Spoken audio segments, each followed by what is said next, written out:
What were Hooker's strengths and weaknesses?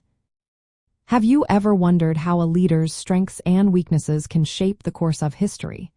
Joseph Hooker, a key figure in the American Civil War, is a perfect example.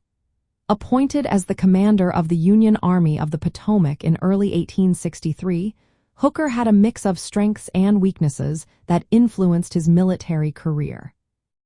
Let's start with his strengths.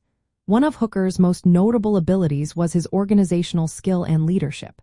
He took charge and immediately made improvements to the Army of the Potomac. Under his command, the Army saw better organization, discipline, and morale. He focused on providing better housing for the troops, improving their diets, and emphasizing medical care and sanitation.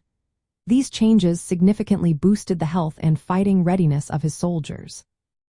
Hooker even referred to his army as the finest army on the planet, reflecting his confidence in their capabilities.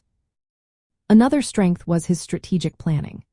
Hooker devised an ambitious campaign to trap the Confederate General Robert E. Lee's smaller army.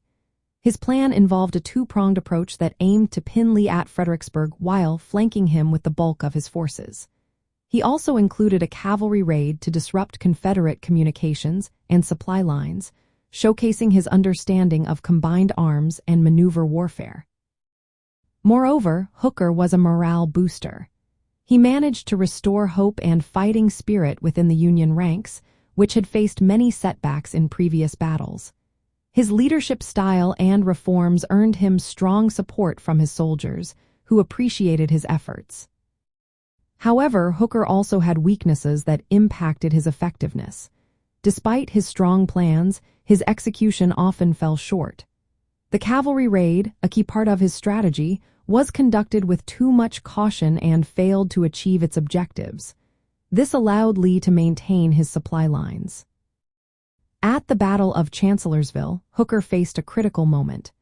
Despite having initial success and numerical superiority, he became overly cautious and defensive. He halted his advance and withdrew to a defensive position, which allowed Lee to take the initiative and ultimately win the battle. Another weakness was Hooker's tendency to underestimate the enemy. He was caught off guard by Stonewall Jackson's bold flanking attack, which routed part of his army and forced a retreat. This failure to anticipate or counter Lee's tactics contributed to a significant Union defeat. Lastly, Hooker's personality played a role in his weaknesses. Known as Fighting Joe, he was confident, but sometimes this confidence bordered on arrogance. He famously stated, "May God have mercy on General Lee, for I will have none."